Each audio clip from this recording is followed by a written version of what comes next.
le début de la révélation. Comment débuta la révélation auprès de l'envoyé de Dieu?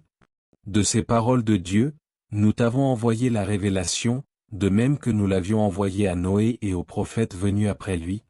Coran 4163. Les actions ne valent que par l'intention.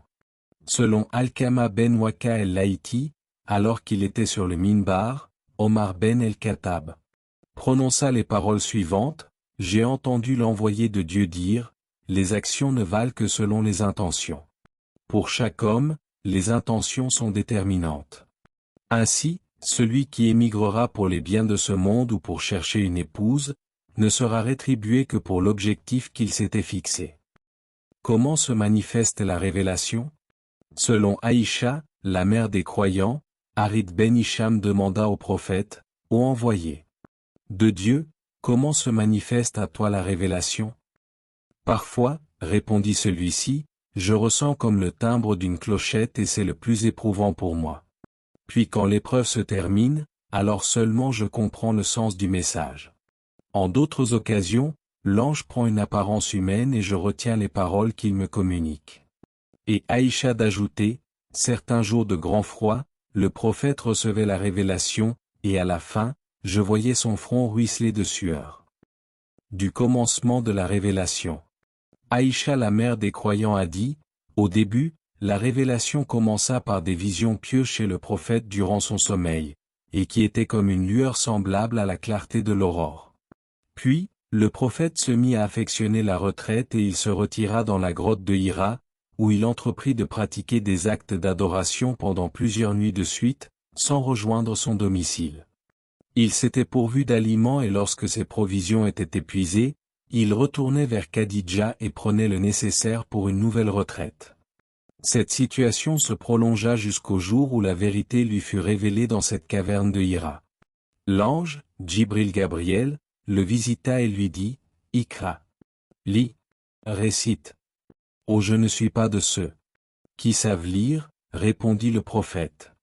L'ange m'enserra au point de perdre conscience, raconte le prophète, puis il renouvela son injonction, « Lis. Oh, je ne suis pas de ceux qui savent lire. » Il me saisit une deuxième fois et m'enserra au point de me faire perdre mes forces puis me relâcha en disant, « Lis. Oh, je ne suis pas de ceux qui savent lire. » Lui dis-je encore. Il m'étreignit une troisième fois puis il desserra son éteinte en récitant, « Lis. Au nom de ton Seigneur qui a créé. Il a créé l'homme d'un embryon. Lis. Ton Seigneur est le très généreux. » Coran 96.1 à 3. Le cœur tremblant et en possession de ces versets, le prophète se précipita chez Khadija bint Khuwaylid, son épouse, en s'écriant, « Couvrez-moi. Couvrez-moi. » On l'enveloppa jusqu'à la disparition de son trouble. Il informa Khadija de son aventure et ajouta, « J'ai cru pour ma vie. » Non, répondit Khadija, Dieu ne t'infligera jamais de tourments, car tu es solidaire avec les tiens, tu défends les faibles, tu donnes à ceux qui en sont démunis, tu accueilles les autres et tu assistes ceux qui sont victimes de l'injustice. Puis Khadija l'accompagna chez Waraka ben Nofal son cousin paternel, qui s'était converti au christianisme au temps de la Jahiliya, pré-islamique. Ce dernier savait écrire l'hébreu et avait transcrit en cette langue, ce que Dieu avait permis de l'Évangile. Waraka était d'un âge avancé et avait perdu la vue. Khadija lui dit, « Oh, mon cousin, écoute ce qu'a à te dire, le fils de ton frère. »« Oh, fils de mon frère, que veux-tu » interrogea Waraka. Le prophète lui raconta son histoire et ce qu'il avait vu. « C'est le Namou, confident de Dieu ou encore l'ange Gabriel, que Dieu a déjà envoyé à Moïse, » répliqua Waraka. « Quel dommage que je ne sois plus jeune. Comme je voudrais vivre lorsque tes compatriotes te chasseront. »« Comment » s'écria le prophète, « mes compatriotes vont me rejeter. » »« Oui, répondit Waraka, aucun homme n'a apporté quelque chose de similaire sans être opprimé. Si je vis encore à ce moment, je t'apporterai toute mon assistance.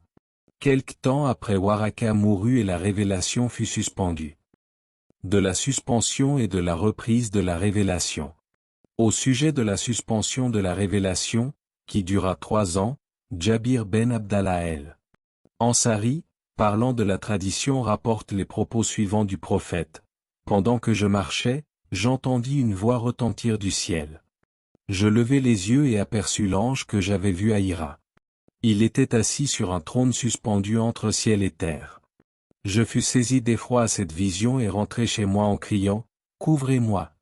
Couvrez-moi » C'est alors que Dieu fit descendre les versets suivants, « Ô toi qui es enveloppé! Lève-toi et avertis » Coran 74.1 à 2, puis la récitation continua jusqu'au verset, « Et fuis l'idolâtrie » Coran 74.5. Ensuite la révélation reprit sans discontinuer. L'envoyé de Dieu récitait le Coran de la même façon que le lui enseignait l'ange Gabriel. Selon Saïd ben Jobaïr, Ibn Abbas expliquait ainsi le verset coranique suivant, « Ne remue pas ta langue pour hâter la révélation » Coran 75.16, l'envoyé de Dieu, dit-il, remuait les lèvres pour apaiser la souffrance qui accompagnait la révélation, aussi Dieu fit descendre ces versets, « Ne remue pas ta langue comme pour hâter la révélation » C'est à nous que revient le soin de rassembler le texte et de le prêcher.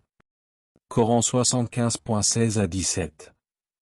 Pour Ibn Abbas, ce dernier verset signifie, Dieu assemblera le texte dans ta poitrine, puis tu le réciteras.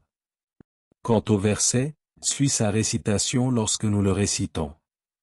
Coran 75.18, Ibn Abbas donne cette version, sois attentif à la récitation et observe le silence. Enfin pour le verset, il nous appartient ensuite de l'expliciter. Coran 75.19, Ibn Abbas l'interprète ainsi, il nous incombe, ensuite, de le faire réciter. Après cela, l'envoyé de Dieu écoutait l'ange Gabriel à chacune de ses apparitions, puis dès le départ de ce dernier, il récitait le Coran de la même façon qu'il le lui avait enseigné.